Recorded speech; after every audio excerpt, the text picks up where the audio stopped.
हम्म।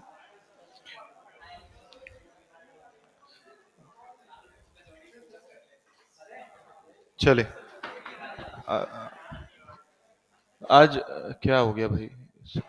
आज इसके बाद अभी कोई क्लास नहीं है आपकी?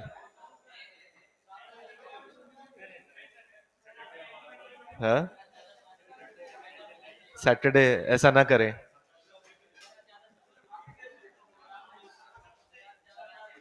मैं सोच रहा था 3 घंटे क्लास हो तो ज्यादा मजा आएगा। 2 घंटे। देखो, 2 घंटे ना तुम मेरे को झेल पाओगे ना मैं। तो 1.5 घंटे की क्लास सफिशिएंट है।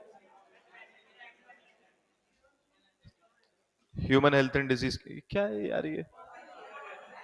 ह्यूमन हेल्थ एंड डिजीज बोल रहा है। हाँ, क्लोज कर देना।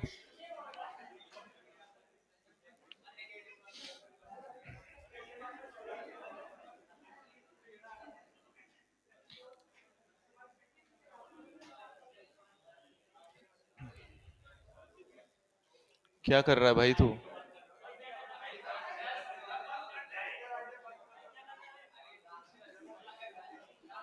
अरे क्या क्या कर रहे हो? ये डोर बंद कर दो इसको। लगे हुए हो, पता नहीं क्या कर रहे हो और कुछ चेंज नहीं हुआ। वैसा का वैसा ही है। चलिए, बायोटेक स्टार्ट किया था कल, स्टार्ट करते हैं लेक्चर हम। सो बायोटेक में हमने पढ़ा था that it is a process of use of living organism to produce product which is beneficial for human.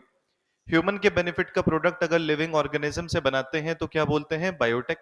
1970 के पहले क्या बोलते थे? ओल्ड। 1970 के बाद न्यू। याद है सबको ये? ओल्ड बायोटेक में कर्ड प्रिपरेशन। न्यू के अंदर हम क्या ट्रांसफर करते हैं? जीन। क्या ओल्ड में जीन ट्रांसफर होता है? नहीं। न्यू का एग्जाम्पल है जेनेटिकली इंजीनियर्ड इंसुलिन। याद है सबको ये? ठीक है। उसके बाद हमने पढ़ा था biotech is based upon how many principles? Two. पहला जेनेटिक इंजीनियरिंग, दूसरा बायो प्रोसेसिंग। अगर किसी भी लिविंग ऑर्गेनिज्म के जेनेटिक मटेरियल को मैनिपुलेट किया जाता है, चेंज किया जाता है, तो क्या बोलते हैं? Genetic engineering. बायोकेमिकल प्रोसेस के दौरान अगर हम स्टेराइल कंडीशन को मेंटेन करते हैं तो क्या बोलते हैं? Bio processing. इन दो प्रिंसिपल के ऊपर बायोटेक्नोलॉजी आधारित है। उसके बाद हमने पढ़ा था there is a term called recombinant DNA. अगर मैं दो अलग अलग ऑर्गेनिज्म के डीएनए को मिला करके एक नया डीएनए बनाता हूं तो इसको क्या बोलते हैं? Recombinant DNA. Recombinant DNA is a new DNA which is produced by two different DNA coming from two different sources. दो अलग अलग डीएनए को मिला के जो नया डीएनए बनता है उसको क्या बोलते हैं? Recombinant DNA. पहला रिकॉम्बिनेंट डीएनए बना ईयर 1972 में। किसने बनाया? स्टैनले कोहेन और हर्बर्ट बोयर ने। वाइल्ड स्ट्रेन से क्या निकाला? Antibiotic resistant gene. सल्मोनेला से क्या निकाला? प्लाज्मिड। दोनों को लाइगेज से क्या किया? जोड़ दिया। जोड़ने के बाद जो नया डीएनए बना उसको क्या बोला? Recombinant DNA. उस रिकॉम्बिनेंट डीएनए को कहां ट्रांसफर किया? इकोलाई। इकोलाई भी क्या बन गया? Antibiotic resistant. यहां तक की बात क्लियर है? पढ़ लिया था हमने यहां तक। इसके अलावा तो नहीं पढ़ा कुछ भी। दो तीन बातें और बताई थी। अगर किसी एक ऑर्गेनिज्म के जीन को दूसरे ऑर्गेनिज्म में ट्रांसफर करते हैं तो क्या बोलेंगे? Gene transfer. क्या खाली ट्रांसफर कर देने से काम बन जाता है? नहीं। उस जीन को किसके साथ जुड़ना चाहिए? Chromosomal DNA. क्योंकि क्रोमोसोमल डीएनए के पास क्या है? ओराए। ओराए की मदद से क्या होता है? रेप्लिकेशन। तो ट्रांसफर्ड जीन तब तक रेप्लिकेट नहीं करेगा जब तक उसको ओराए नहीं मिलेगा। और ओराए होता कहां पर है? कहां होता है? Chromosomal DNA. सो जीन को ट्रांसफर करने के बाद उस जीन को क्रोमोसोमल डीएनए के साथ जोड़ा जाता है और उसके उराई के मदद से वो रेप्लिकेट होता है, उसकी मल्टीपल आइडेंटिकल कॉपीज बनती हैं। और किसी भी जीन के आइडेंटिकल कॉपी बनने के प्रोसेस को क्या बोलते हैं? Gene cloning. एसेक्सुअल रिप्रोडक्शन का एडवांटेज ये है कि उसके अंदर खाली एक ही पेरेंट इन्वॉल्व होता है। जो पेरेंट का जेनेटिक मेकअप होता है वही ऑफस्प्रिंग का जेनेटिक मेकअप होता है। यानी कि एसेक्सुअल रिप्रोडक्शन जेनेटिक मटेरियल को कंजर्व करता है। बात समझ में आ रही है? लेकिन सेक्सुअल रिप्रोडक्शन के अंदर क्या आते हैं? वेरिएशन। अबे कहां से आ रहे हो तुम लोग यार? इससे पहले कौन सी क्लास थी?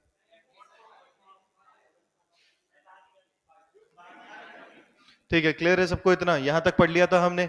रिकॉम्बिनेंट डीएनए में कोई डाउट नहीं है आपको? Recombinant DNA. Now next is tools required for recombinant DNA. अगला टॉपिक है tools required for recombinant DNA. So recombinant DNA बनाने के लिए किन चीजों की रिक्वायरमेंट हमारे हमको होती है? ठीक है, tools required for recombinant DNA. सबसे पहली इंपॉर्टेंट रिक्वायरमेंट यहां पर होती है एंजाइम्स। क्या चाहिए होते हैं हमको? एंजाइम्स। भाई हमने पढ़ा था, अगर दो डीएनए को जोड़ना है तो क्या चाहिए होता है? लाइगेज। लाइगेज क्या होता है? एंजाइम। अगर एक डीएनए को कट करना है तो क्या चाहिए? Restriction enzyme. तो एंजाइम की जरूरत तो पड़ेगी डेफिनेटली। उसके बाद दूसरा इंपॉर्टेंट सब्सटेंस क्या चाहिए होता है? वेक्टर। वेक्टर ऐसे एजेंट होते हैं जो हमारे जीन को होस्ट के अंदर डिलीवर करते हैं। तीसरा इंपॉर्टेंट यहां पर रिक्वायरमेंट जो है, इसको हम बोलते हैं होस्ट। होस्ट वो ऑर्गेनिज्म होता है जिसके अंदर जीन को ट्रांसफर किया जाता है और उसी के अंदर हमारा प्रोडक्ट बनता है। अभी हम आगे पढ़ेंगे। Enzyme, vector and host. यार कुछ ज्यादा इको नहीं हो रही है आवाज? एक तो इसीलिए मजा नहीं आता है। हाँ? ये तो भरे हुए में भी इको होती है, मेरे को ऐसा लगता है। उधर नहीं होता है ऐसा शायद। छोटा नहीं है भाई, बड़ा क्लास है। इतना क्लियर है सबको? ये समझ में आया?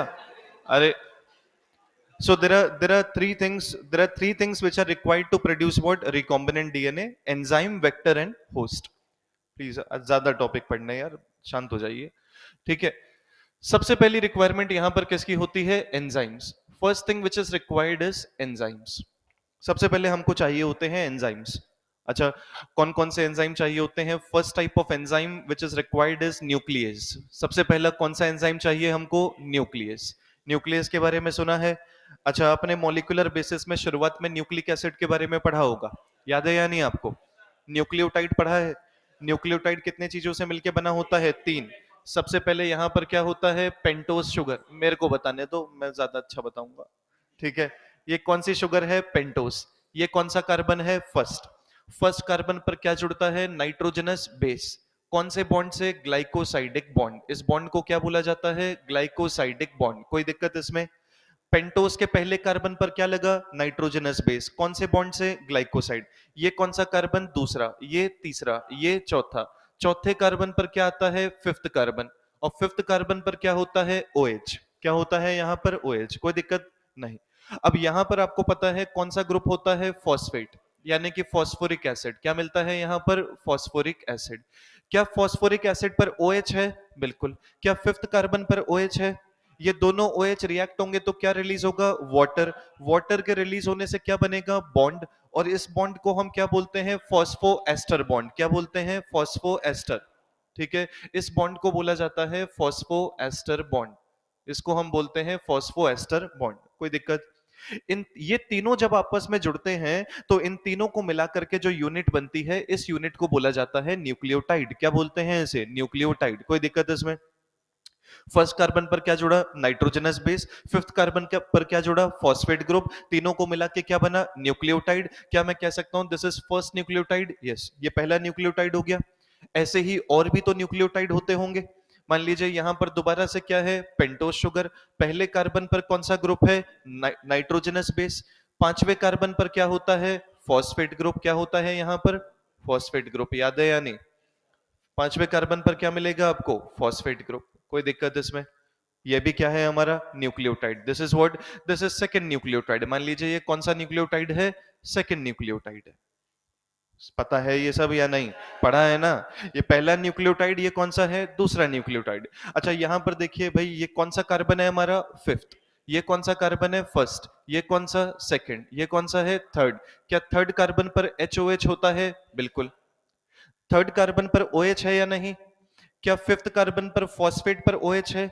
दोनों OH रिएक्ट करेंगे तो दोबारा क्या रिलीज होगा? वाटर। और वाटर के रिलीज होने से दोबारा क्या बनेगा? Phosphate bond. और इस फॉस्फेट बॉन्ड को क्या बोलते हैं? फॉस्फोड डाइएस्टर बॉन्ड। क्या बोलते हैं? फॉस्फोड डाइ तो फॉस्फोड डाइएस्टर बॉन्ड की मदद से दो न्यूक्लियोटाइड आपस में जुड़ सकते हैं या नहीं?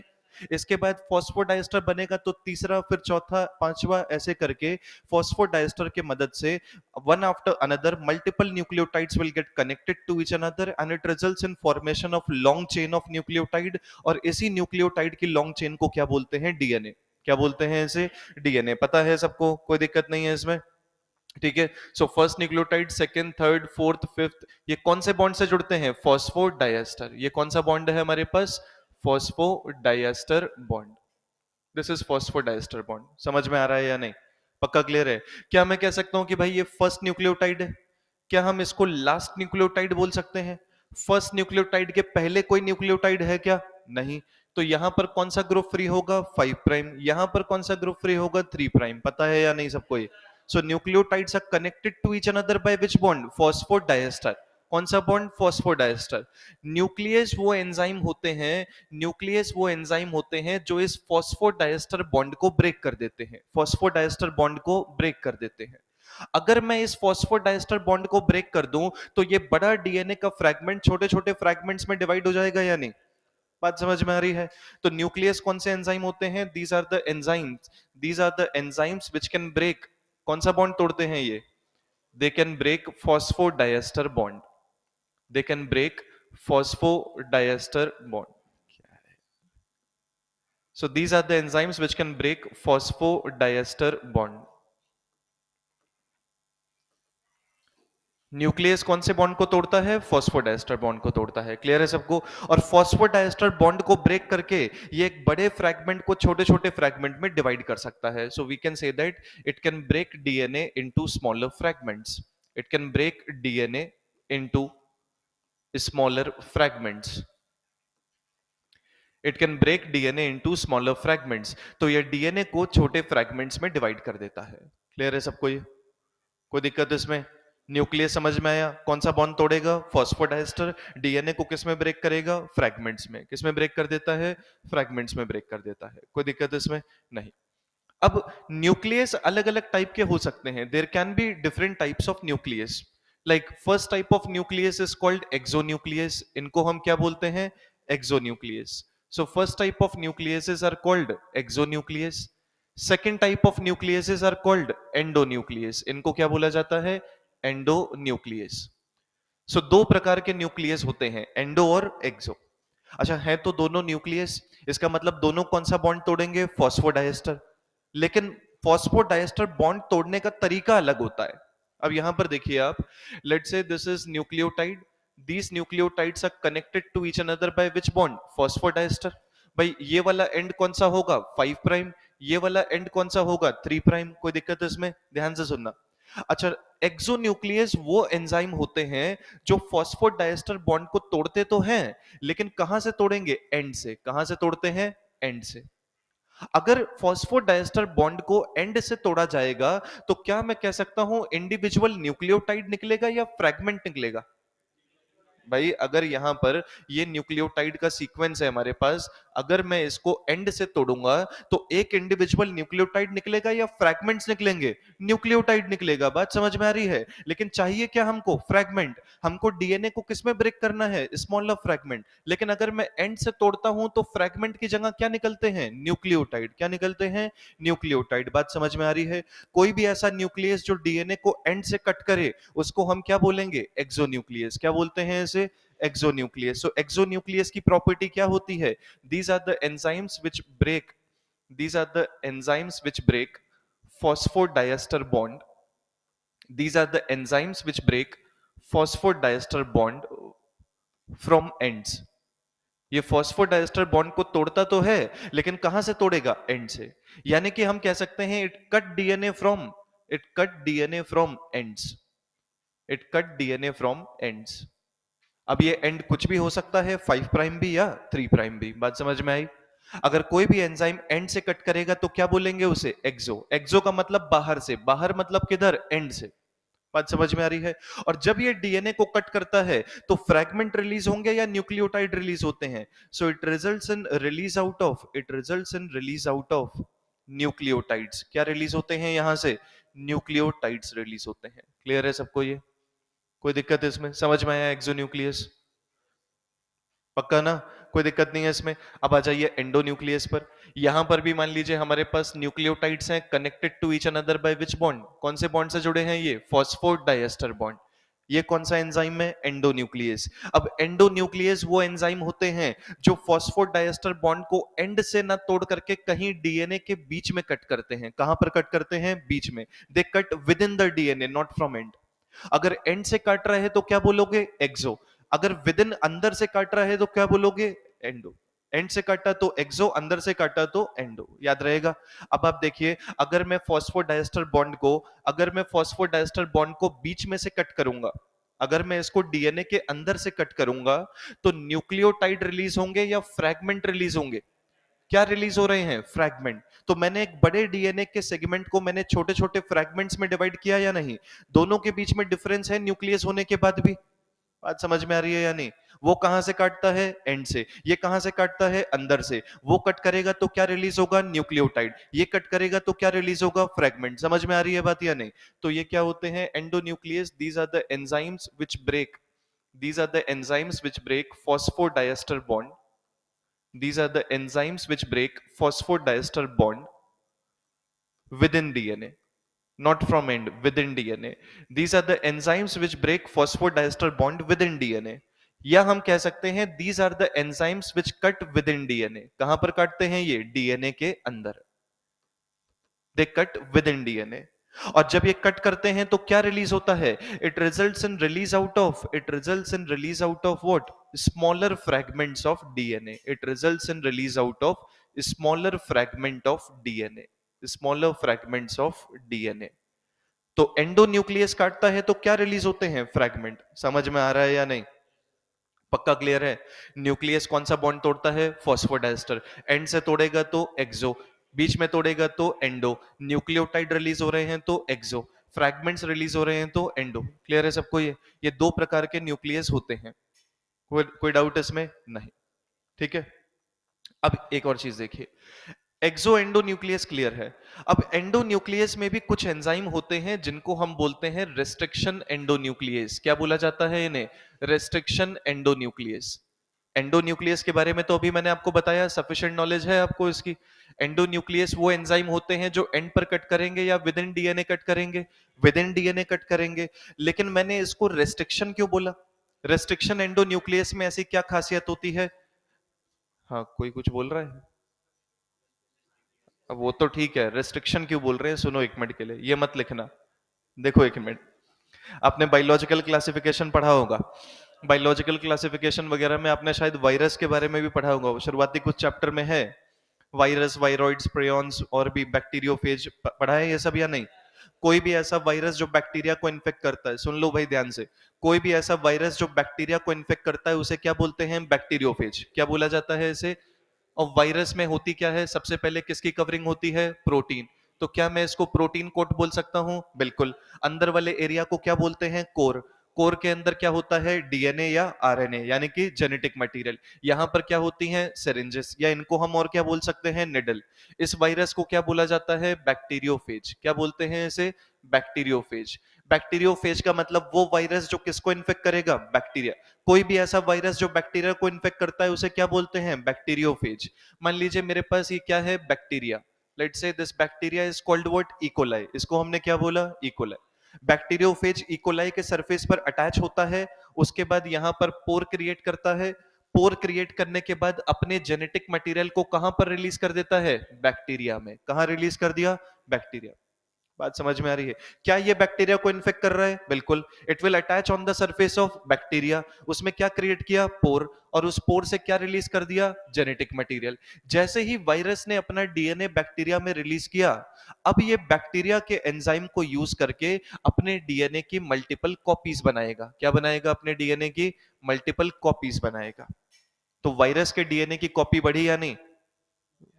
यार हद है, कोई रिस्पॉन्स ही नहीं होता है। अबे रेप्लिकेटिंग एंजाइम होता है या नहीं? डीएनए पॉलीमरेज होगा बैक्टीरिया के पास या नहीं? तो डीएनए पॉलीमरेज किसका यूज कर रहा है? बैक्टीरिया का।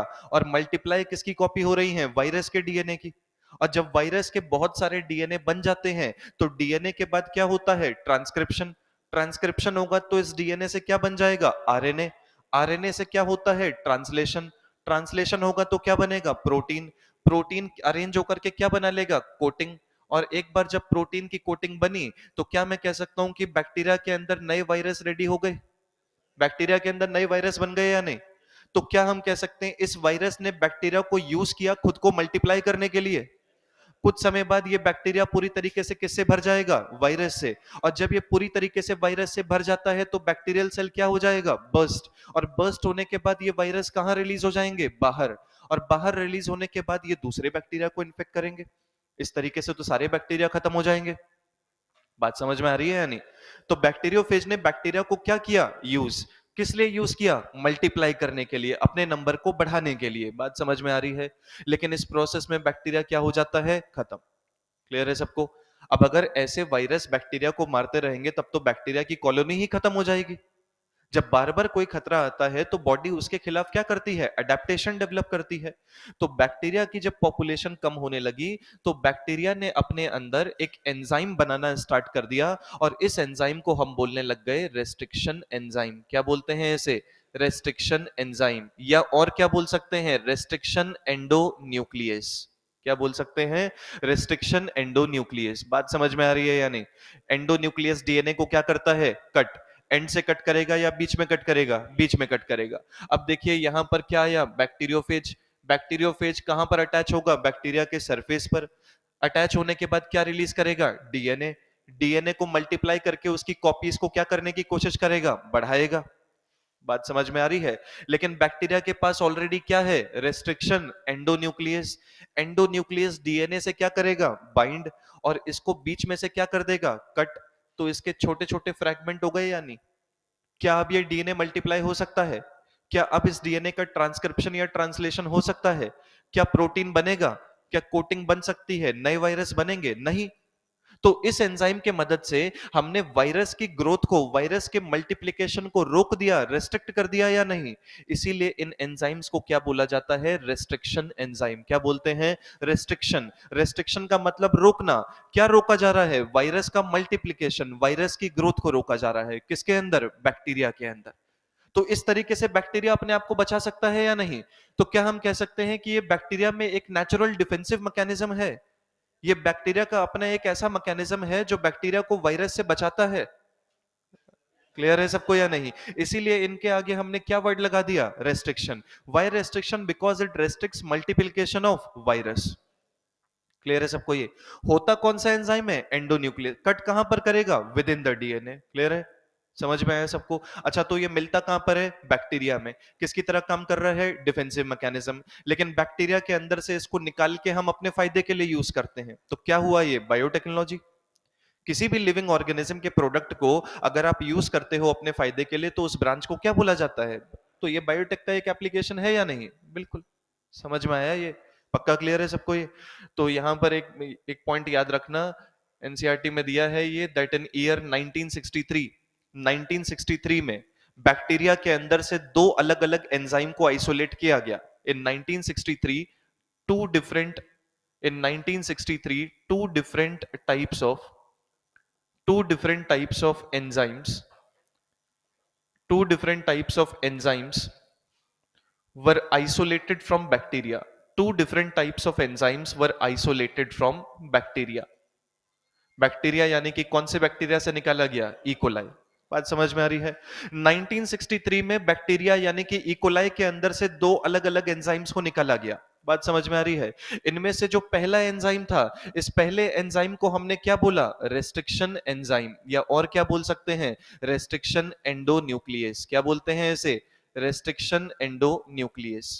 बात समझ में आ रही है? सबसे पहला एंजाइम कौन सा निकाला गया? Restriction endonuclease.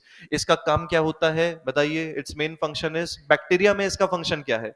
It's main function is to break, it break viral DNA, it breaks viral DNA into smaller fragments. It breaks viral DNA into smaller fragments. तो ये वायरस के डीएनए को छोटे छोटे फ्रैगमेंट्स में डिवाइड कर देता है, जिससे कि वायरस का डीएनए मल्टीप्लाई नहीं हो पाता, ट्रांसक्रिप्शन ट्रांसलेशन नहीं हो पाता है और नए वायरस की ग्रोथ रुक जाती है। बात समझ में आई? तो इसका मेनली फंक्शन क्या है? वायरस के डीएनए को ब्रेक कर देना। किसमें? स्मॉलर फ्रैगमेंट में। और क्या हम कह सकते हैं that this enzyme restricts this enzyme restricts growth of virus. This enzyme restricts growth of virus. और कौन सा वायरस? अरे कौन सा वायरस भाई?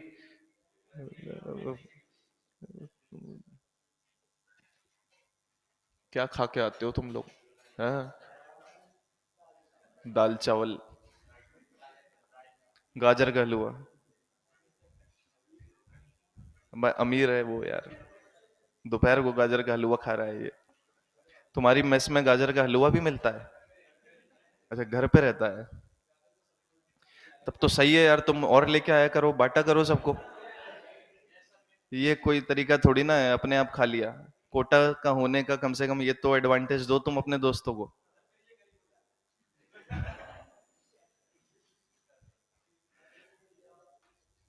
क्लियर है सबको इतना?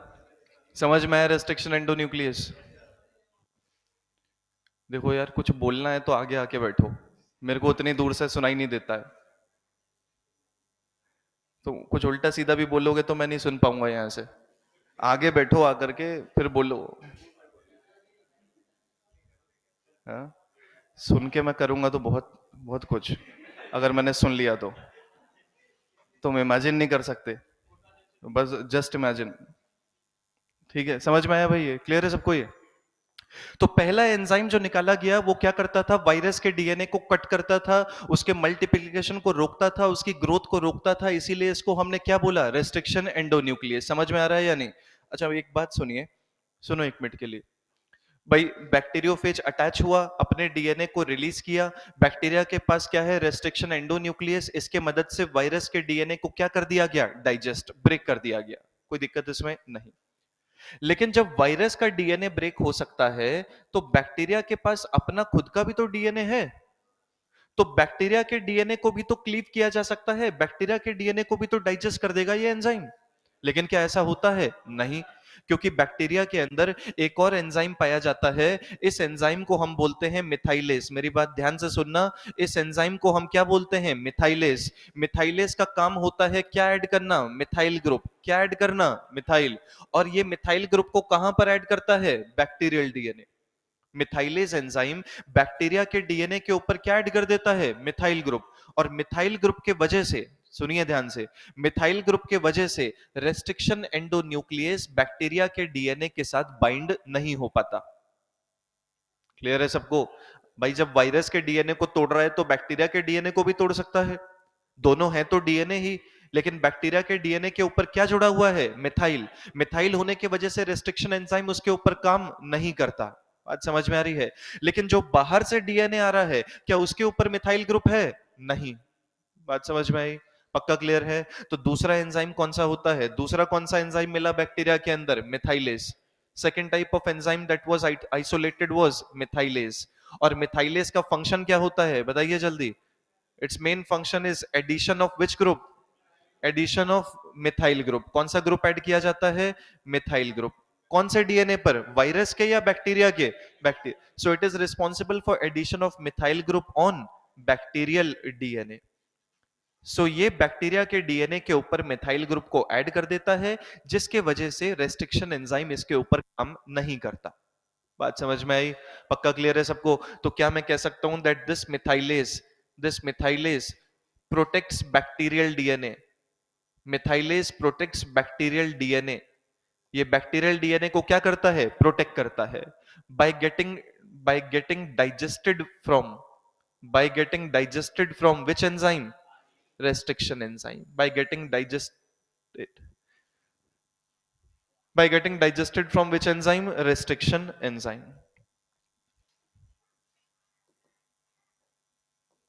ठीक है, सो रेस्ट्रिक्शन एंजाइम से डाइजेस्ट होने से बचाने के लिए एक और एंजाइम होता है जिसको हम क्या बोलते हैं? मिथाइलेज। समझ में आया सबको ये? किसी को कोई डाउट? कितने एंजाइम मिले बैक्टीरिया के अंदर? दो। पहला कौन सा? Restriction endonuclease. दूसरा कौन सा? मिथाइलेस। मिथाइलेस क्या ऐड करता है? Methyl group. कौन से डीएनए पर? बैक्टीरियल डीएनए, जिससे कि बैक्टीरिया का डीएनए क्या हो जाता है? प्रोटेक्टेड। दूसरा कौन सा है? एंडोन्यूक्लियस। ये वायरस के डीएनए को क्या करता है? क्लीव, छोटे छोटे फ्रैगमेंट्स में उसको डिवाइड कर देगा, जिससे कि वायरस का डीएनए मल्टीप्लाई नहीं कर पाएगा और वायरस की ग्रोथ रुक जाएगी। क्लियर है सबको ये? So can we say restriction endonucleus, ये जो एंजाइम होते हैं, these enzymes are naturally present in, naturally कहां पर पाए जाते हैं ये? They are naturally present in bacteria. और बैक्टीरिया को हम और क्या बोल सकते हैं? प्रोकैरियोट्स। इनको क्या बोलते हैं? प्रोकैरियोट्स। क्या यूकैरियोट के अंदर मिलेगा आपको रेस्ट्रिक्शन एंजाइम? नहीं, ये खाली किस में मिलते हैं? प्रोकैरियोट में। यूकैरियोट के अंदर तो इम्यून सिस्टम होता है, इम्यून सिस्टम बचा सकता है, डब्ल्यूबीसी है हमारे पास, एंटीबॉडीज हैं। यूकैरियोट्स के अंदर इन एंजाइम की जरूरत नहीं होती। ये एंजाइम नेचुरली कहां मिलते हैं? प्रोकैरियोट्स में। और वहां पर किसकी तरह काम करते हैं? दे एक्ट लाइक डिफेंसिव मैकेनिज्म। किसकी तरह काम करते हैं ये? डिफेंसिव मैकेनिज्म की तरह। इम्यूनिटी प्रोवाइड करते हैं बैक्टीरिया को। So they act like defensive mechanism inside bacteria. Clear है सबको ये सारे पॉइंट? कोई डाउट तो नहीं है इसमें? पक्का समझ में आया ये? ठीक है। ये थोड़ा बहुत है रेस्ट्रिक्शन एंजाइम के बारे में। कहां से निकाले गए? बैक्टीरिया में से। कब? 1963। क्लियर है सबको ये? And one more thing, first restriction enzyme to be isolated was, सबसे पहला रेस्ट्रिक्शन एंजाइम जो आइसोलेट किया गया ये कौन सा था? हाइंड 2। कौन सा था ये? हाइंड 2। ठीक है, first restriction enzyme to be isolated was Hind 2। समझ गए इतनी बातें? कोई दिक्कत नहीं है, इतना इसकी हिस्ट्री, इसके फंक्शन के बारे में क्लियर है। अब इसकी बाकी की प्रॉपर्टी पे आते हैं। अच्छा, रेस्ट्रिक्शन आगे क्या यूज कर रहे हैं? कौन सा वर्ड? एंडोन्यूक्लियस। भाई एंड से काटा तो एक्सो, विद इन काट रहा है तो एंडो, यानी कि ये कहां पर कट लगाएगा? With in the DNA. कहां कट लगाएगा? With in the DNA. लेकिन सुनिए यहां पर, ये विद इन द डीएनए ऐसे नहीं कि कहीं पर भी कट लगा दे। सुनना ध्यान से। Let's say this is what? Double standard DNA. ये क्या है हमारे पास? Double stand. ये 5 prime, this is 3 prime, this is 5 prime, this is 3 prime. Watson Crick model पढ़ा होगा।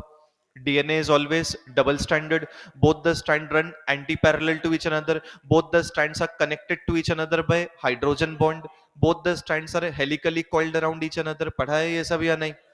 ठीक है। अच्छा, अब अगर एंड से काट रहा है तो क्या बोलेंगे? एक्सो। बीच में कहीं काटेगा तो क्या बोलेंगे? एंडो। अब ऐसा नहीं है कि ये बीच में कहीं पर भी कट लगा दे, ऐसे रैंडमली कहीं से भी कट नहीं करता है भाई। रैंडमली यहां से भी काट सकता है, इधर से भी, कहीं पर भी, ये तो डीएनए के अंदर ही है। लेकिन ऐसे कट ना लगा करके ये करते क्या है, ध्यान से सुनना।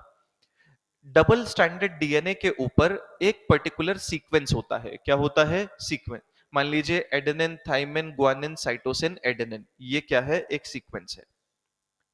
ये रेस्ट्रिक्शन एंजाइम एक पर्टिकुलर सीक्वेंस को पहचानते हैं। पहचानते का मतलब रिकॉग्नाइज करते हैं। बात समझ में आ रही है? ये रेस्ट्रिक्शन एंजाइम एक पर्टिकुलर सीक्वेंस को पहचानते हैं, तो ये डीएनए के ऊपर मूव करेगा, डीएनए की पूरी लेंथ को इंस्पेक्ट करता है। लेंथ को इंस्पेक्ट करने का मतलब सारे न्यूक्लियोटाइड को रीड करेगा, और जहां पर इसको अपना न्यूक्लियोटाइड सीक्वेंस मिलता है ये वहीं पर बाइंड हो जाता है और वहीं पर फॉस्फोडाइस्टर बॉन्ड को तोड़ देता है। नहीं समझे बात? भाई एक तो बात ये होगा कि रैंडमली कहीं पर भी कट लगा दिया जाए, एक बात ये होती है कि वो खाली एक ही सीक्वेंस को पहचानता है, पूरी लेंथ पर मूव कर रहा है, जहां सीक्वेंस मिला वहीं पर उसने क्या किया? कट लगाया। तो ये स्पेसिफिसिटी बढ़ा रहा है या नहीं? क्या ये रैंडम कट लगाता है या स्पेसिफिक कट लगाता है? स्पेसिफिक। कौन सी साइट पर? रिकॉग्निशन साइट पर। क्लियर है सबको ये? तो ये पॉइंट याद रखना। ये जो एंडोन्यूक्लियस होते हैं, रेस्ट्रिक्शन एंडोन्यूक्लियस, ये बाकी के एंडोन्यूक्लियस से कैसे डिफरेंट हैं? ये हमेशा एक स्पेसिफिक न्यूक्लियोटाइड सीक्वेंस पर ही काटते हैं। बात समझ में आ रही है? So restriction endonuclease always cut at a particular site, always cut at a specific nucleotide sequence, at a specific nucleotide sequence। Restriction endonuclease हमेशा एक पर्टिकुलर न्यूक्लियोटाइड सीक्वेंस पे ही कट लगाते हैं। बात समझ में आ रही है या नहीं? इस न्यूक्लियोटाइड सीक्वेंस को हम क्या बोलते हैं? इस न्यूक्लियोटाइड सीक्वेंस को बोला जाता है रिकॉग्निशन साइट। क्या बोलते हैं इसे हम? रिकॉग्निशन साइट, यानी कि वो साइट जिसको रेस्ट्रिक्शन एंजाइम पहचानता है। बात समझ में आई या नहीं? पूरे डीएनए के अंदर एक पर्टिकुलर सीक्वेंस होगा जिसको रेस्ट्रिक्शन एंजाइम पहचानता है, उसको हम क्या बोलते हैं? Recognition site. क्या बोलते हैं इसे? Recognition site. ये रिकॉग्निशन साइट कितने न्यूक्लियोटाइड्स की बनी होती है? It consist of 4 to 6 nucleotide. कितने न्यूक्लियोटाइड हो सकते हैं इसमें? 4 से 6।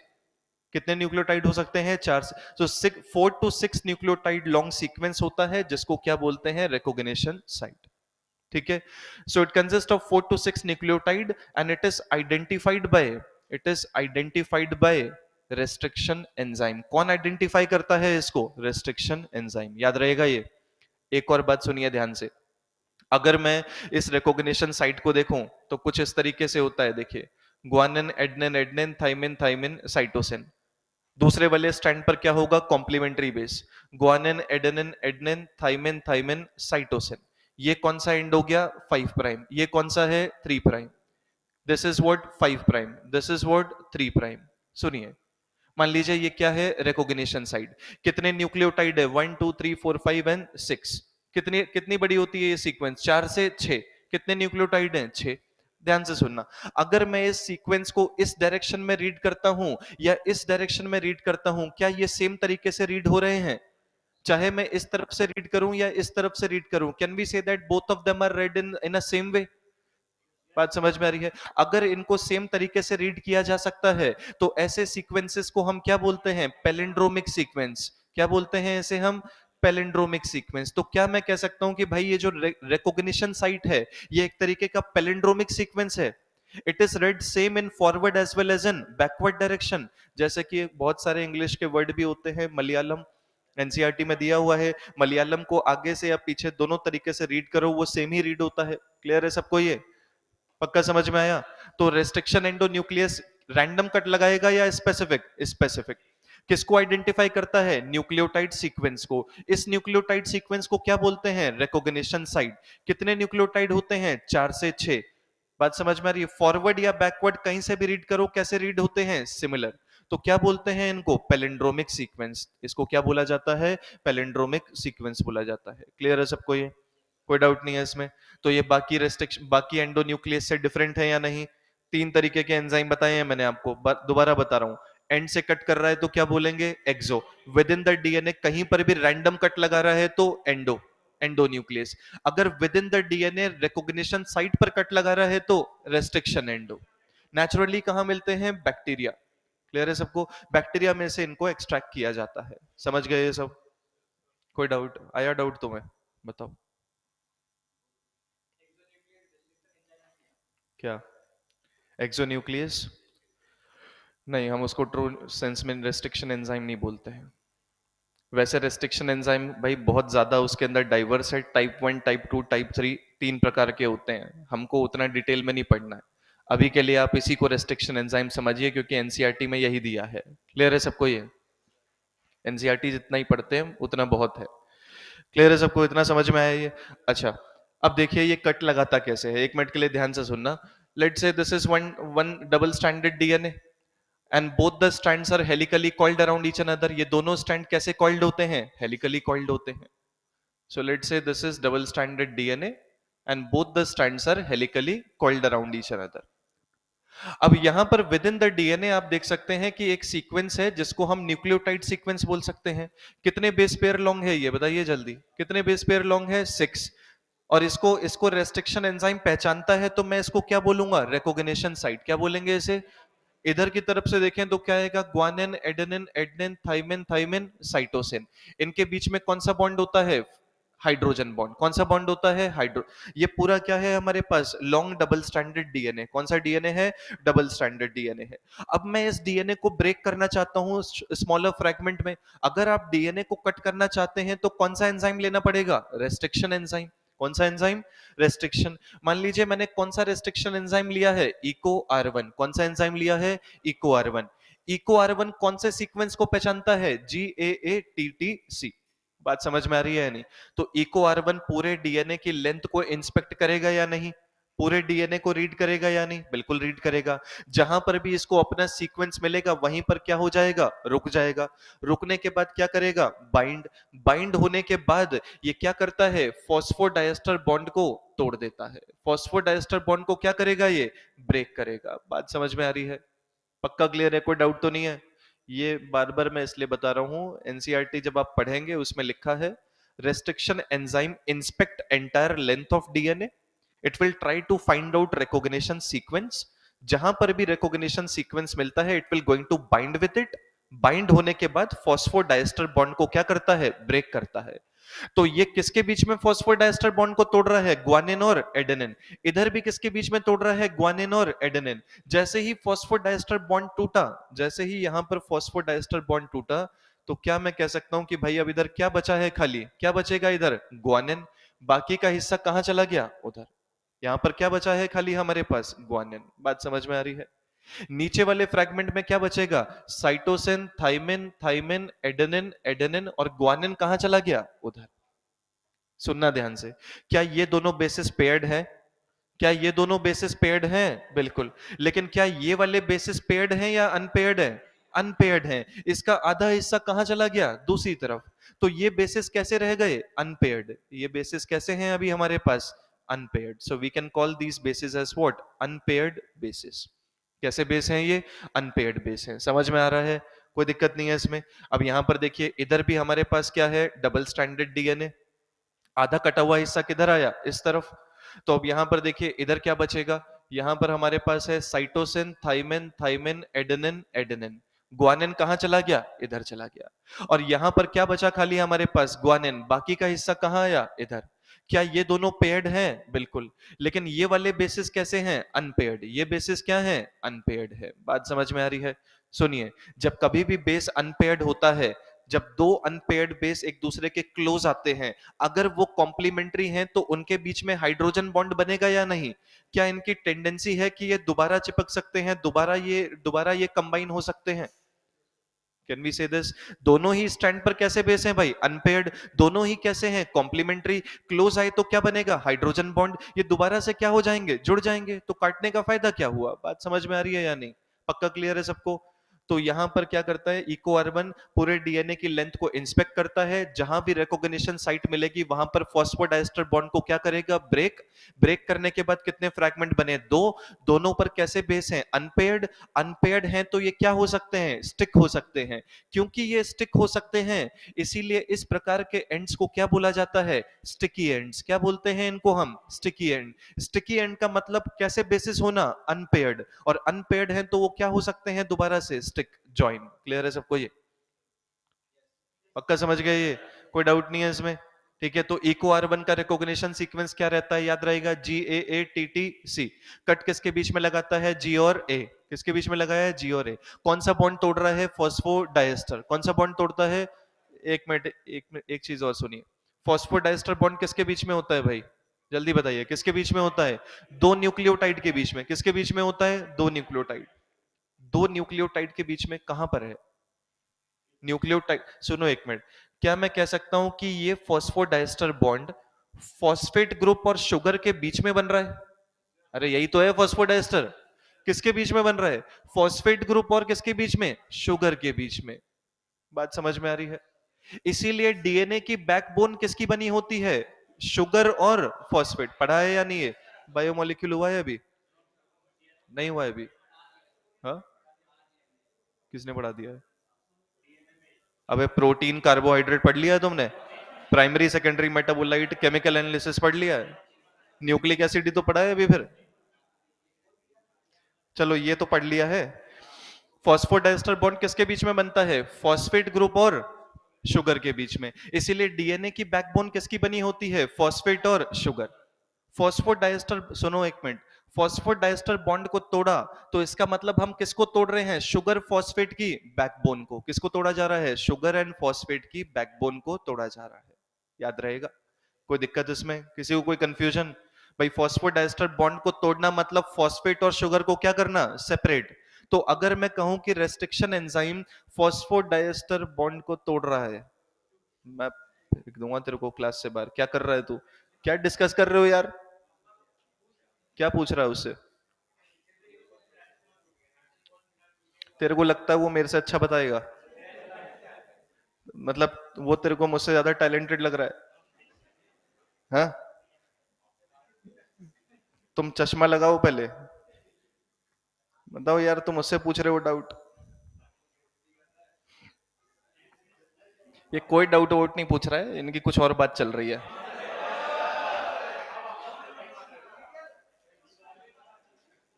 बैठे बैठे वो बीच में ब्रिज का काम कर रहा है बेचारा।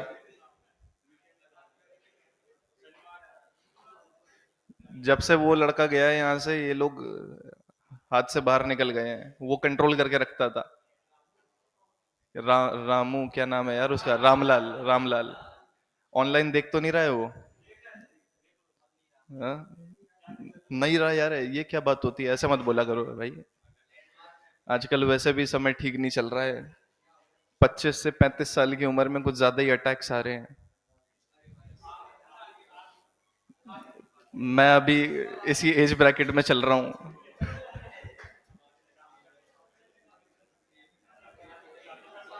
हाँ, शादी कर लो। शादी करने का क्या मतलब? मतलब तुम फिर, अजीब है यार।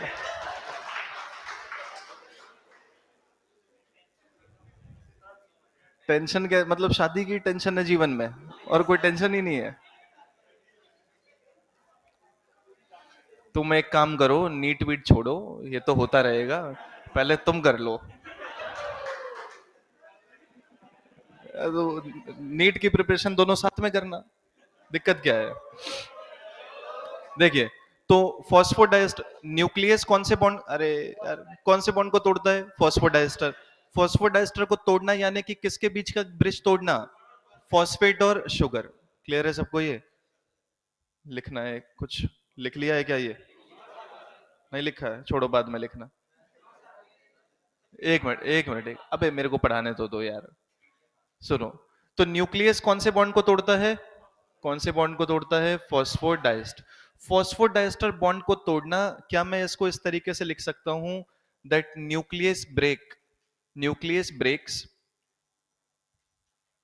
sugar phosphate sugar phosphate backbone of DNA. It breaks sugar phosphate backbone of DNA. DNA में किसके बीच के बॉन्ड को तोड़ता है? शुगर और फॉस्फेट के बीच में। क्लियर है? और शुगर और फॉस्फेट के बीच में जो बॉन्ड होता है उसको क्या बोलते हैं? फॉस्फोडाइएस्टर। क्या बोलते हैं? फॉस्फोडाइएस्टर। बस, क्लियर है सबको ये? तो फॉस्फोडाइएस्टर लिखा है तो वो भी सही आंसर है। शुगर फॉस्फेट बैकबोन को तोड़ रहा है तो वो भी सही आंसर है। दोनों का मीनिंग सेम है। क्लियर है सबको ये? ठीक ठीक, नहीं भी है तो अब समझ नहीं आएगा, इतना बहुत है। समझ गए ये? चलिए, दोबारा देखिए एक बार और। Let's say this is again double standard DNA. ये हमारे पास क्या है? Double standard DNA. ठीक है, it consist of how many strand? Two strands running anti parallel. अब यहां पर भी हमारे पास एक सीक्वेंस है, ग्वानिन ग्वानिन साइटोसिन साइटोसिन। इधर क्या है? Guanine guanine cytosine cytosine. Connected to each other by which bond? Hydrogen bond. कौन सा बॉन्ड है? हाइड्रोजन। अब सुनिए एक मिनट, ये भी मेरे पास एक डबल स्टैंडर्ड डीएनए है। अब ये यहां पर कितने सीक्वेंस है? 1 2 3 एंड 4। न्यूक्लियोटाइड सीक्वेंस कितने हो सकते हैं रिकॉग्निशन साइट में? 4 से 6। पिछले वाले में कितने थे? 6। यहां पर कितने हैं? 4। दोनों के एग्जाम्पल क्लियर है आपको? 4 भी हो सकता है, 6 भी हो सकता है। ठीक है, अब अगर मैं इस डीएनए को कट करना चाहता हूं तो दोबारा क्या चाहिए? Restriction enzyme.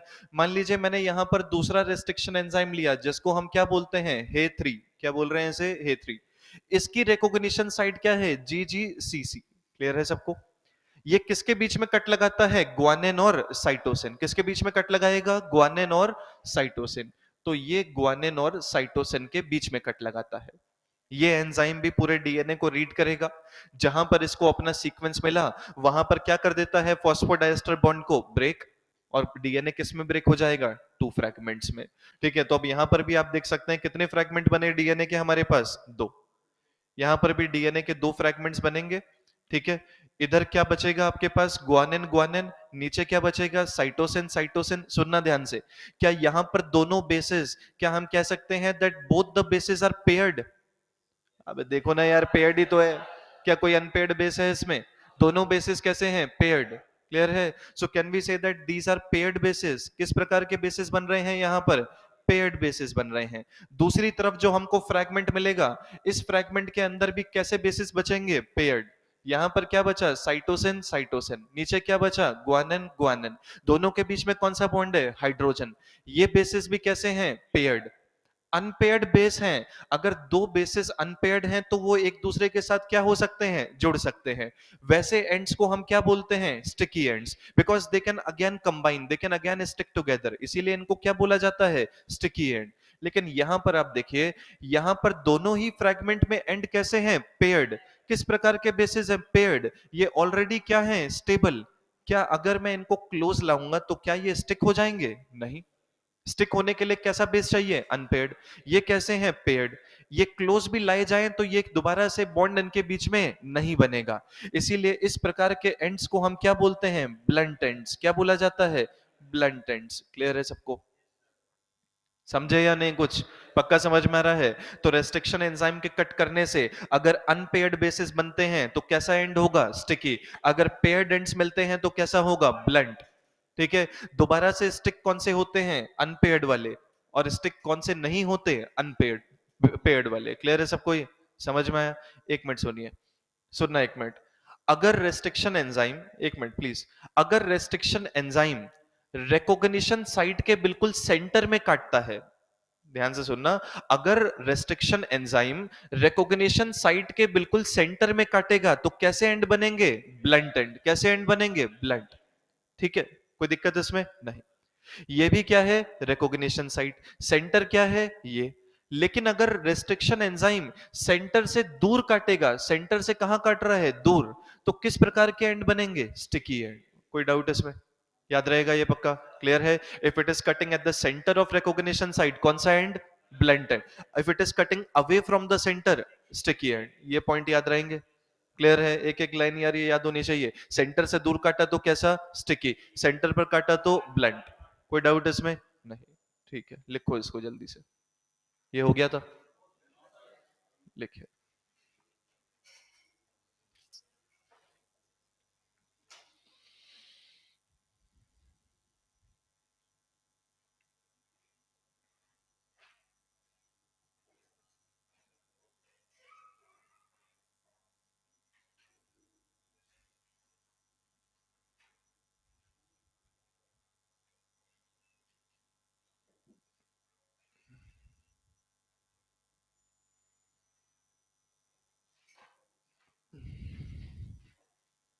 समझ में आ रहा है?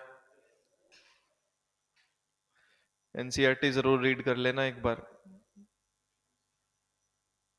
वरना कुछ याद नहीं रहने वाला फिर।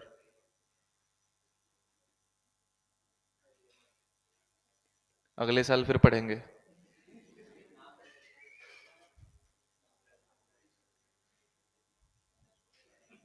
हाँ, डिस्काउंट चाहिए? ये तो यार, ये तो 5 वर्ष की योजना बना के आया है लगता है। ये यहीं शादी वादी सब करके जाएगा, देखना ये।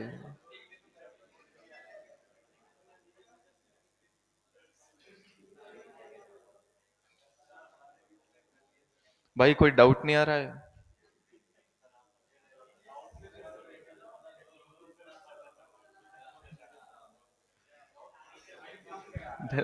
मजाक कर रहे हैं यार, तुम तो दिल पे ले रहे हो बात। सही बात है, बिल्कुल। मैं बोर हो रहा हूँ इसलिए मैं पूछ रहा हूँ कि कोई डाउट बताओ। हाँ, सही बात है। क्या बोल रहे हो? इसी से मजाक करते हैं सब? ऐसा क्या है भाई तुम्हारे अंदर यार क्या?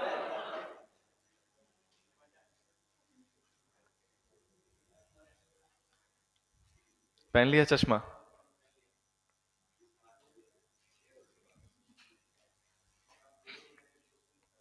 बताओ।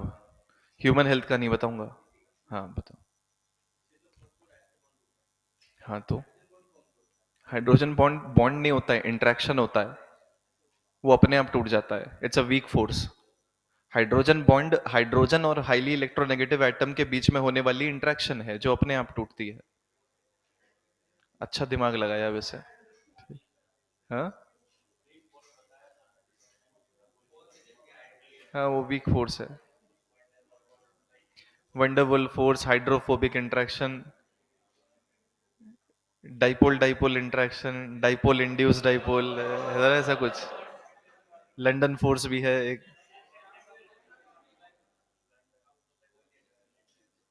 एक सॉलिड स्टेट करके एक चैप्टर था पहले, उसमें था ये सब शायद। हाँ, अब नहीं है ना वो। केमिकल बॉन्डिंग में भी। स्टेट्स ऑफ मैटर नहीं, सॉलिड स्टेट्स। यार अभी चेंज करूंगा तो ये चिल्लाएंगे, रुक जाओ। लिख लिया है क्या सबने?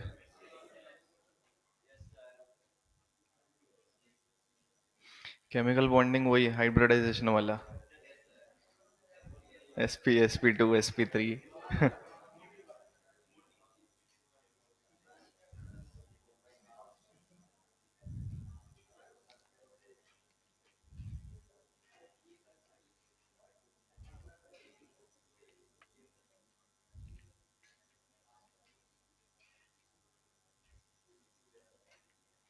हाँ भाई, हो गया।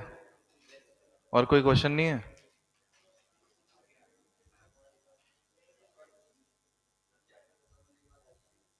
चैप्टर खत्म होने के बाद क्यों आइएगा?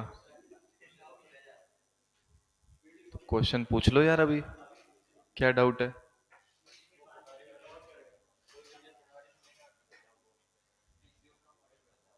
फिजियो का मॉड्यूल?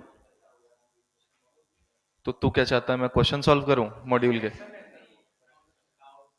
तो डाउट्स बताओ क्या है। हाँ कर लिया ना, तभी तो बोल रहा हूँ कर ले।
यार आधा घंटा और पढ़ लेते हैं।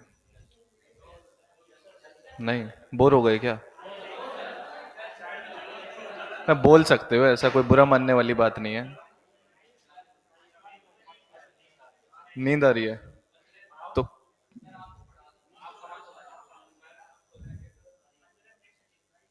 15 मिनट तो बचे ही हैं। अबे क्या बोल रहा है यार, ये 25 मिनट तो अभी वैसे ही बचे हैं क्लास के, 15 मिनट और पढ़ा दो, ये तो तुम फायदे में रह जाओगे। हो गया ये। चलिए, मेरे को पता है स्लो लिख रहे हो तुम जानबूझ के। 25 में से 10 मिनट ऐसे निकालोगे।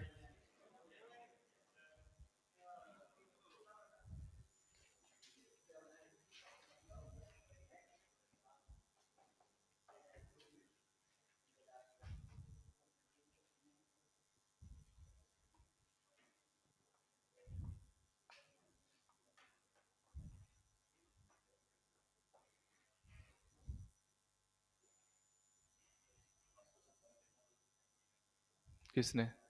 मैंने? तो तुम मेरे को तो फिर क्या बोलना चाहते हो, मेरे से ज्यादा उम्मीद मत करना। इतना ही आता है मेरे को जितना पढ़ा रहा हूँ मैं।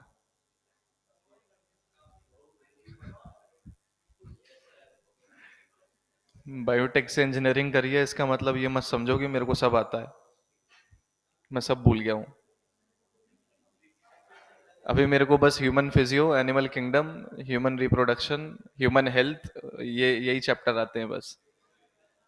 हाँ, केमिस्ट्री धुंधली धुंधली याद है।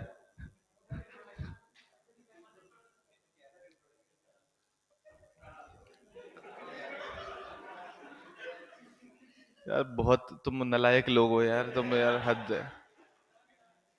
नेक्स्ट। इससे पहले एक चीज लिखो, लिखिए एक point. Restriction, restriction endonuclease, restriction endonuclease, restriction endonuclease, inspect, inspect की स्पेलिंग आती है? हाँ। Restriction endonuclease inspect the entire length of DNA. Restriction endonuclease inspect the entire length of DNA, and wherever it finds and wherever it finds and wherever it finds recognition site and wherever it finds recognition site, comma, it binds on it, it binds on it, wherever it finds recognition site, comma, it binds with it, and break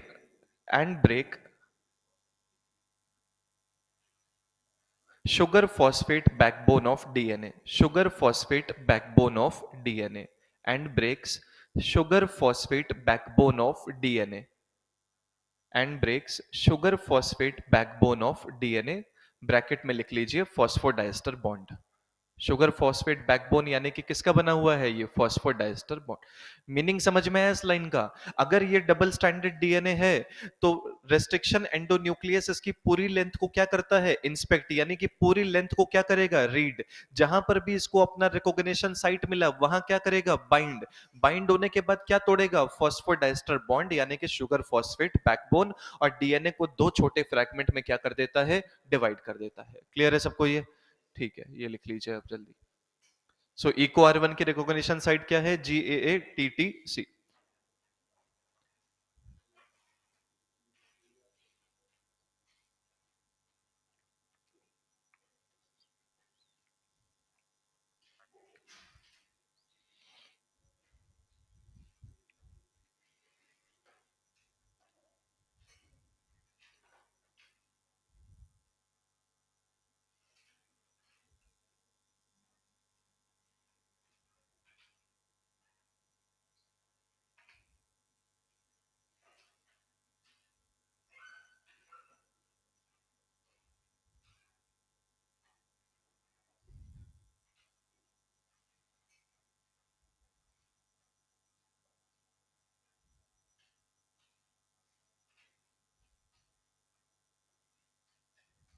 तो आज कोई class नहीं है इसके बाद? सही है यार, तुम लोग तो जल्दी फ्री हो जाओगे।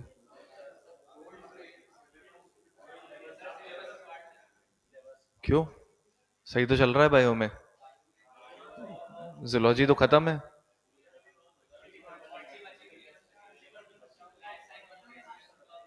फिजिकल केमिस्ट्री तो TNM सर पढ़ा दिया ना शायद।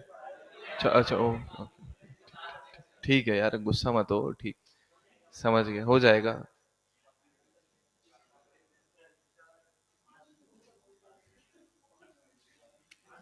5 मई को? 5 मई से तो पहले ही करा देंगे।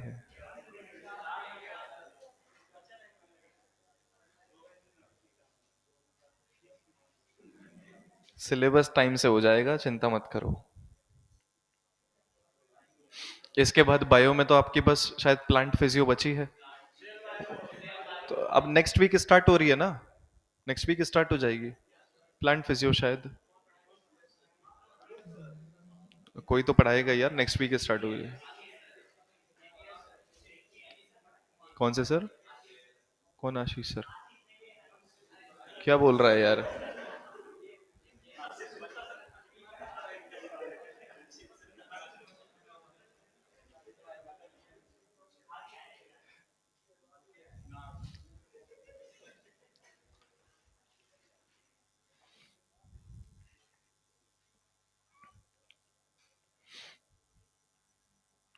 बहुत बोल रहे हो आज तुम।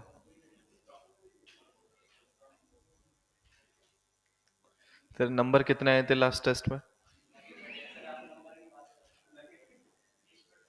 फिर भी कितने मार्क्स आए लास्ट टेस्ट पे? नंबर मत, क्या पूछें फिर? नंबर ही तो पूछना है। हाँ, 540। 540 नंबर आ गए तुम्हारे? या ये तो मतलब सही नंबर लाए हो तुम। मेरे को तो डाउट है इसमें।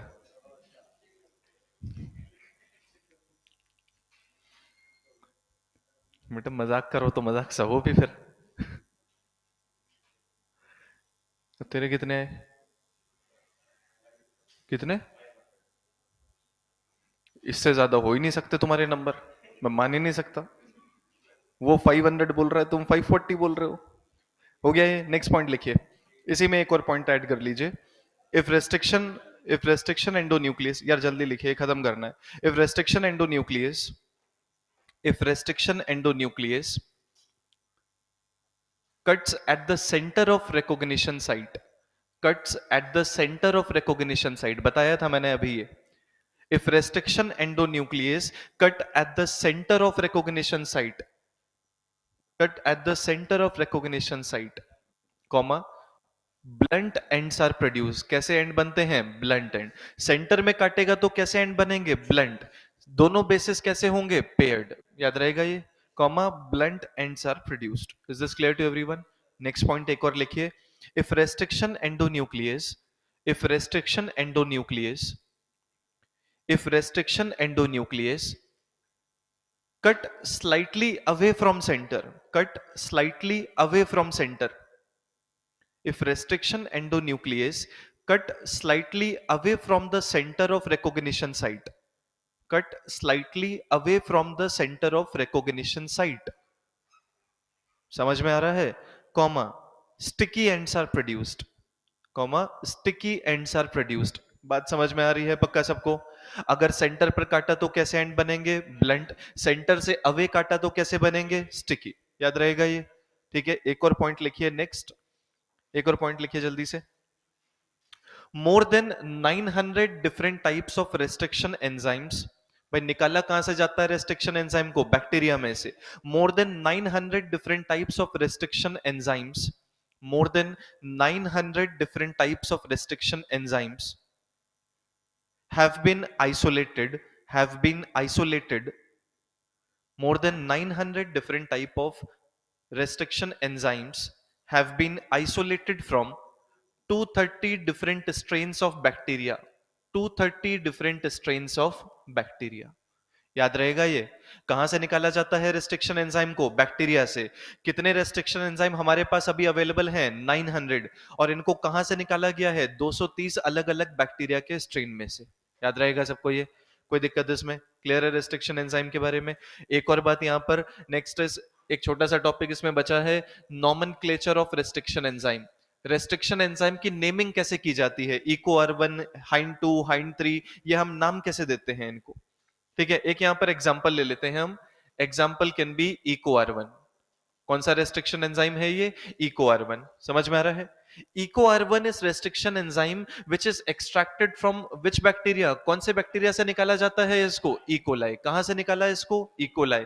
इसका रिकॉग्निशन सीक्वेंस क्या होता है? अभी बताया था मैंने, GAATTC। ठीक है, क्लियर है सबको ये? और किस तरीके का सीक्वेंस है ये? पैलिंड्रोमिक। कैसा सीक्वेंस है ये? पैलिंड्रो। इसको नाम कैसे देते हैं? देखिए, इकोलाई। कहां से निकाल रहे हैं इसको? इकोलाई, यानी कि एसेर्शा कोलाई। साइंटिफिक नेम में पहला पहला वर्ड क्या रिप्रेजेंट करता है? Genus name. दूसरा वर्ड क्या रिप्रेजेंट करता है? Species name. जिस बैक्टीरिया में से इसको निकाल रहे हैं, ये जो पहला लेटर होता है, ये फर्स्ट लेटर किसको रिप्रेजेंट करता है? It represents genus name of the organism from where it has been extracted. वो बैक्टीरिया जिसमें से इसको निकाला जा रहा है, उस बैक्टीरिया के जीनस नेम में से हम क्या ले लेते हैं? पहला लेटर। एसेर्शिया है, उसमें से हमने क्या ले लिया? ई। तो ये ई यानी कि फर्स्ट लेटर क्या रिप्रेजेंट करता है? It represents, this first letter represents, it represents genus name of bacteria. ये किसको रिप्रेजेंट करता है? जीनस नेम को रिप्रेजेंट करता है। बात समझ में आ रही है? कोई दिक्कत? अच्छा, कोलाई में, एसेर्शिया कोलाई में दूसरा वाला वर्ड क्या रिप्रेजेंट कर रहा है? स्पीशीज। इकोलाई में स्पीशीज का नाम क्या है? कोलाई। तो कोलाई में स्पीशीज के दो लेटर्स ले लिए मैंने, तो ये जो आगे के दो लेटर्स होते हैं, ये क्या रिप्रेजेंट करते हैं? Next two letters will going to represent what? They represent which type of name? Species name. ये किसको रिप्रेजेंट करते हैं? स्पीशीज नेम को रिप्रेजेंट करते हैं। समझ में आ रहा है? पक्का क्लियर है? अब एक बैक्टीरिया के अलग अलग प्रकार के स्ट्रेन हो सकते हैं, तो ये जो अगला वाला लेटर है ये किसको रिप्रेजेंट करता है? It represents strain name. किसको रिप्रेजेंट करता है ये? स्ट्रेन को। फॉर एग्जाम्पल, जिस इकोलाई के अंदर से इसको निकाला गया उस इकोलाई का स्ट्रेन कौन सा था? R/13। तो यहां से मैंने क्या ले लिया? R। और ये जो रोमन नंबर है, ये जो रोमन नंबर है, ये रोमन नंबर क्या इंडिकेट करता है? This Roman number indicates number of discovery. क्या इंडिकेट करता है ये? Number of discovery. सुनिए इसका मतलब क्या होता है, देखिए, एक मिनट के लिए सुनना। मान लीजिए मेरे पास ये कौन सा बैक्टीरिया है? इकोलाई। क्या इकोलाई के अंदर रेस्ट्रिक्शन एंजाइम बनते हैं? बिल्कुल बनते हैं। मैंने पहचाना कि भाई इसके अंदर एक रेस्ट्रिक्शन एंजाइम है, मैंने उस रेस्ट्रिक्शन एंजाइम को निकाला। तो ये पहली बार मैंने रेस्ट्रिक्शन एंजाइम को इकोलाई में से निकाला है, तो इसको मैं क्या नाम दूंगा? 1। कुछ समय बाद मुझे पता लगा नहीं, दूसरा रेस्ट्रिक्शन एंजाइम भी इसके अंदर होता है। जब मैंने उस रेस्ट्रिक्शन एंजाइम को निकाला तो ये कौन से नंबर का एंजाइम है? 2। कुछ समय बाद पता लगा कि नहीं, एक और एंजाइम बनता है, उसको निकाला तो उसको क्या नाम देंगे हम? 3।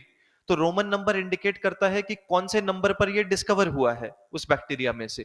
बात समझ में आ रही है या नहीं? पक्का क्लियर है? पहला लेटर क्या रिप्रेजेंट करता है? जीनस। अगले दो लेटर क्या रिप्रेजेंट करते हैं? स्पीशीज। अगला लेटर क्या रिप्रेजेंट करता है? स्ट्रेन। रोमन नंबर क्या इंडिकेट करता है? Number of discovery. एक और एग्जाम्पल मैं आपको बता देता हूं, one more example can be hind 3। सुना है आपने या नहीं?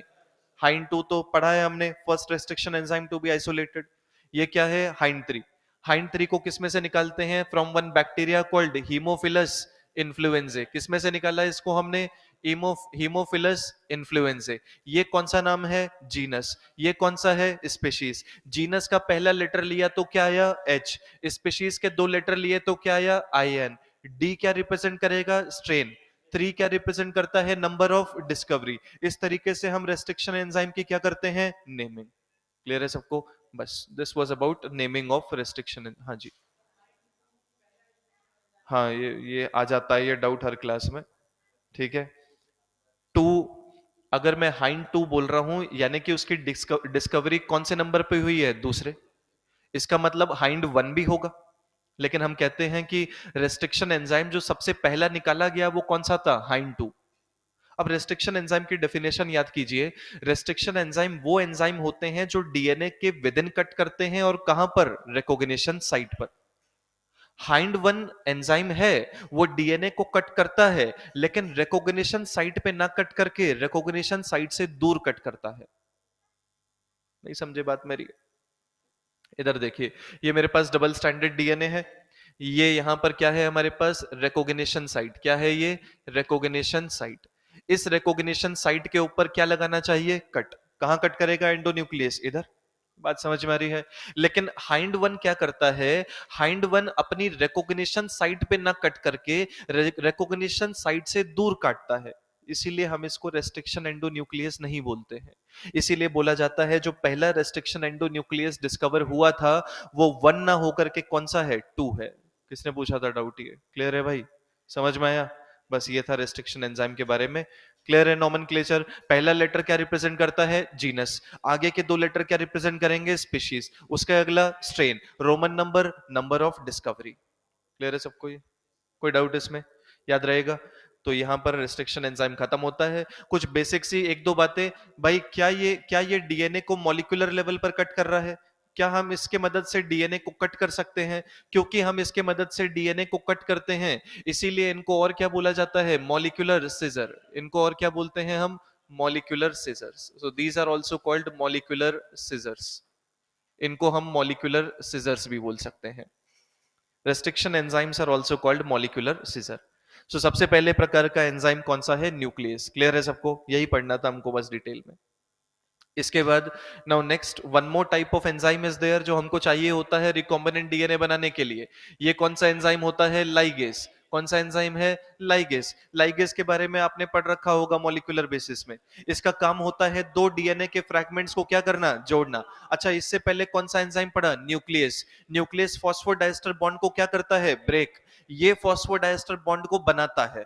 वो तोड़ता था, ये बनाता है। सो it is responsible for formation of, it is responsible for formation of phosphodiester bond.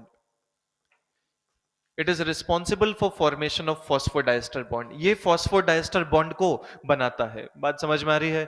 अच्छा, एक मिनट के लिए देखिए, मान लीजिए ये पहला फ्रैगमेंट है डीएनए का, this is first fragment of DNA. इधर कौन सा एंड है? 5 प्राइम। इधर कौन सा एंड है? 3 प्राइम। 3 प्राइम एंड पर क्या होता है? OH। पता है सबको या नहीं? उसके बाद मान लीजिए ये दूसरा फ्रैगमेंट है, ये कौन सा एंड है? 5 प्राइम। ये कौन सा एंड है? 3 प्राइम। 3 प्राइम पर क्या होता है? OH। 5 प्राइम पर क्या होता है? फॉस्फेट। क्या होता है इधर? फॉस्फेट होता है ना, तो ये हो गया फॉस्फोरिक एसिड या फॉस्फेट। क्लियर है सबको? क्या फॉस्फेट के ऊपर OH है? क्या इधर 3 प्राइम पर OH है? दोनों रिएक्ट होंगे तो क्या रिलीज होगा? वाटर। वाटर रिलीज होने से क्या बनेगा? Phosphodiester bond. क्या बनता है? फॉस्फोड। इस रिएक्शन को फैसिलिटेट कौन सा एंजाइम करता है? लाइगेज। तो लाइगेज दो फ्रैगमेंट के बीच में कौन सा बॉन्ड बनवाएगा? फॉस्फोडाइस्टर। और दोनों फ्रैगमेंट्स को क्या कर देता है? जोड़ देता है। क्लियर है सबको? एंडोन्यूक्लियस क्या करता था? इसको ब्रेक। लाइगेज क्या करता है? बनाता है। याद रहेगा? तो दोनों का फंक्शन एग्जैक्टली अपोजिट है या नहीं? बिल्कुल। ठीक है, वो लॉन्गर फ्रैगमेंट ऑफ डीएनए को छोटे फ्रैगमेंट्स में तोड़ता था, इसका काम है छोटे फ्रैगमेंट्स को जोड़ना। सो it is responsible for joining smaller fragments of DNA, joining smaller fragments of DNA, smaller fragments of DNA. तो ये डीएनए के छोटे छोटे फ्रैगमेंट्स को जोड़ता है। आपने पढ़ा होगा डीएनए रेप्लिकेशन में दो तरीके के स्ट्रैंड बनते हैं, leading and lagging. Lagging strand में ओकाजाकी फ्रैगमेंट हो, ओकाजाकी फ्रैगमेंट को जोड़ता कौन है? लाइगेज। कौन सा बॉन्ड बना के? फॉस्फोडाइस्टर। बात समझ में आ रही है? फॉस्फोडाइस्टर बॉन्ड को बनाना, क्या मैं बोल सकता हूं ये शुगर और फॉस्फेट की बैकबोन को बना रहा है? एंडोन्यूक्लियस शुगर फॉस्फेट की बैकबोन को क्या कर रहा था? ब्रेक। ये क्या करता है? बनाता है। क्लियर है सबको? ये समझ में आया? तीसरा एंजाइम जो हमको चाहिए होता है, इसको हम क्या बोलते हैं? Third enzyme is DNA polymerase. इसको क्या बोला जाता है? DNA polymerase. So this is called DNA polymerase. अब डीएनए पॉलीमरेज के बारे में मैं ज्यादा नहीं बताऊंगा, आपने मॉलिक्यूलर में पढ़ा है। किस टाइप का एंजाइम होता है? पॉलीमराइजिंग। इसका काम होता है किसको ऐड करना? न्यूक्लियोटाइड। और न्यूक्लियोटाइड को ऐड करके क्या बनाता है? New strand of DNA. इसके बारे में आप पढ़ चुके हैं या पीसीआर में पढ़ाऊंगा मैं, अभी के लिए इतना लिख लीजिए। क्लियर है सबको? तो रिकॉम्बिनेंट डीएनए बनाने के लिए कितने एंजाइम चाहिए? 3। पहला एंडोन्यूक्लियस, दूसरा लाइगेज, तीसरा पॉलीमरेज। बस नोट करिए इसको।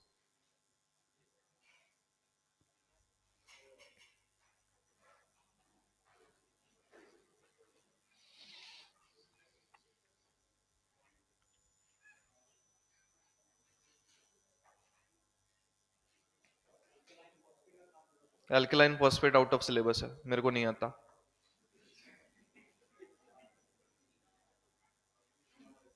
किसकी कॉपी में लिखा है?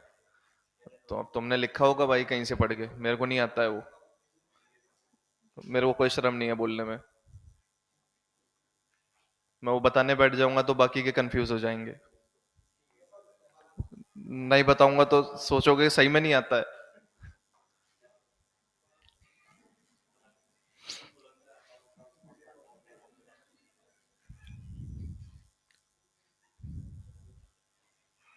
बाहर पूछ लेना। ठीक है, क्लियर है भाई? हो गया ये? चलिए नेक्स्ट।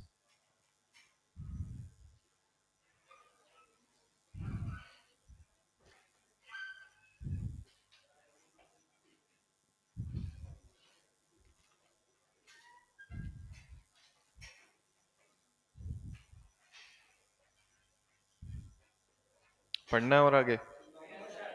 अभी 10 मिनट है। कल मैंने 10 मिनट पहले छोड़ा था। कल के 10 मिनट और आज के 10 मिनट, 20 मिनट। हाँ, ब्रेक देके एक्स्ट्रा क्लास ले लें? मेरे को पता है ब्रेक में आधे भाग जाओगे।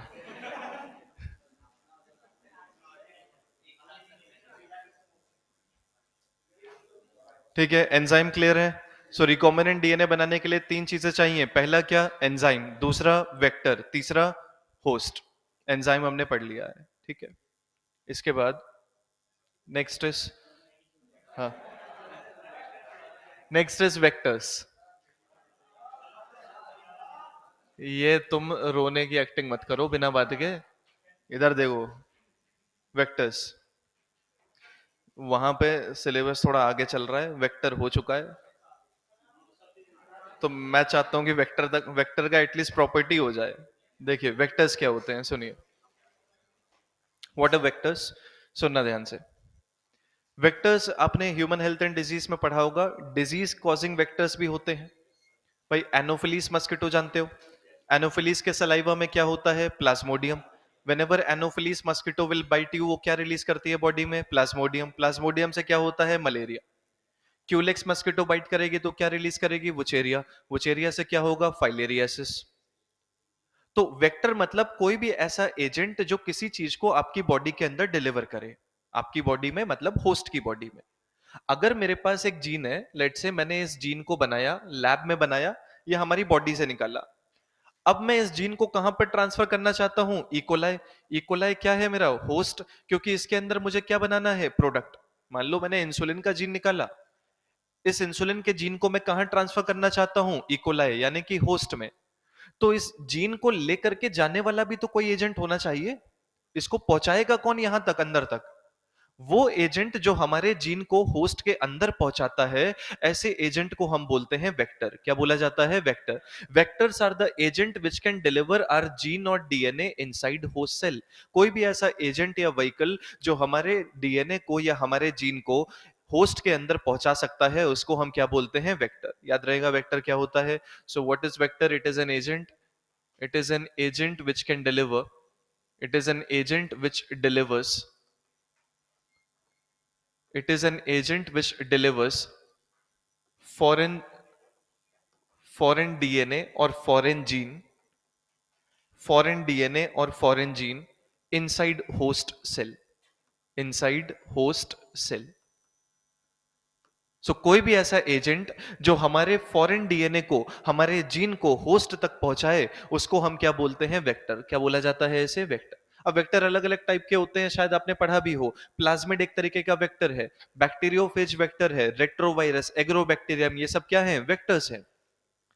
अलग अलग प्रकार के वेक्टर होते हैं जो हमारे डीएनए को कहां पहुंचा सकते हैं? होस्ट के अंदर। अब डिपेंडिंग अपॉन कौन से होस्ट में पहुंचाना है, प्लांट सेल में, एनिमल सेल में, बैक्टीरियल सेल में, उसके हिसाब से हम अलग अलग प्रकार के वेक्टर्स का यूज करते हैं।